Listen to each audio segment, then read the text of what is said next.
Hello again. I'm Aubrey Johnson, and I want to thank you for joining me for this brief reading of a chapter from my Father's house. And actually, I'm going to break down these readings with each chapter in three parts. So they're short, and you'll have a little time to ponder the thoughts of a particular section. But before we begin, I just want to point out something about the table of contents in the book. Every chapter begins with this idea. When you feel sad, imagine your child. So the power of the imagination can lift us above our troubles. Here's the lineup, the 7 portraits, mental pictures that God paints for you to bring you comfort in times of loss. When you feel sad, imagine your child, chapter 1, resting in God's arms. Chapter 2, holding Jesus' hand. Chapter 3, exploring heaven's rooms. Chapter 4, sitting at heaven's table. Chapter 5, hiding behind the curtain. Chapter 6, entering heaven's gate. And chapter 7, rising at Jesus' return.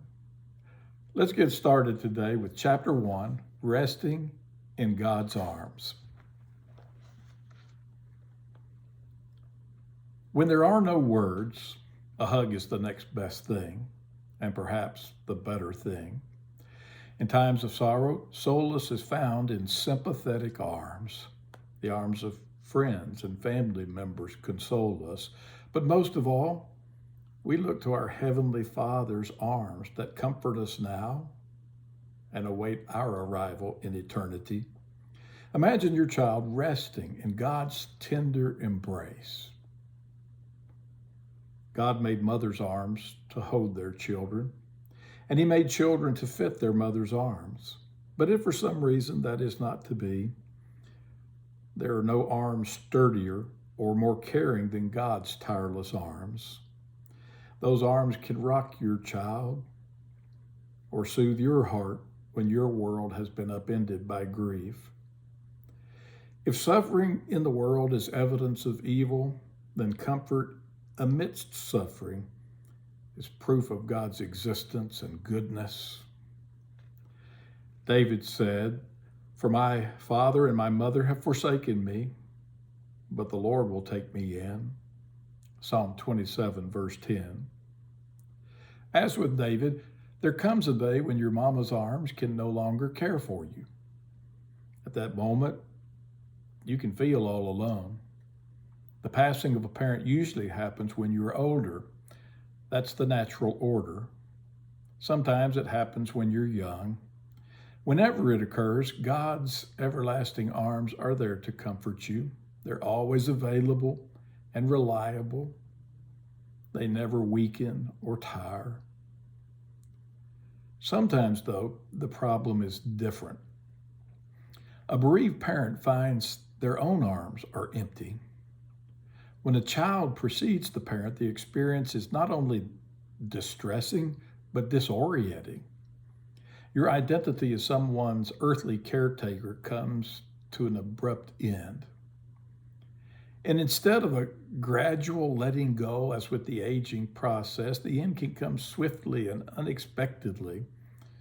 There's nothing you can do for one whom you would do anything.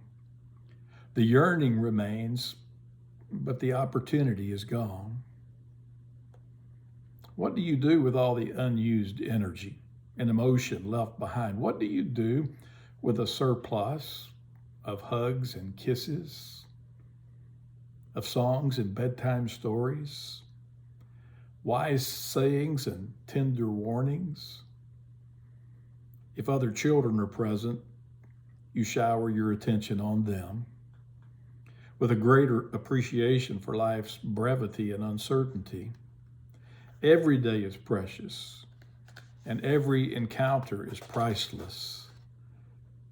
You become more intentional and thankful. If no children remain, you're needed more than ever by your spouse and others who grieve. To share yourself with them is a worthy investment of your love. You have a reason to live, and the essence of living is giving. Give them your time and attention, your presence and heart. Support and encourage them. They will be strengthened and steadied, but you will benefit as well. Jesus said, "It is more blessed to give than to receive." Acts 20, verse 35. Never is that more true than in ministering to those in grief. Serving others is the best medicine for those who mourn. Thank you for joining me in this reading of chapter 1 from my Father's house. And there'll be 2 more readings from this first chapter. I hope you'll come back for more. God bless.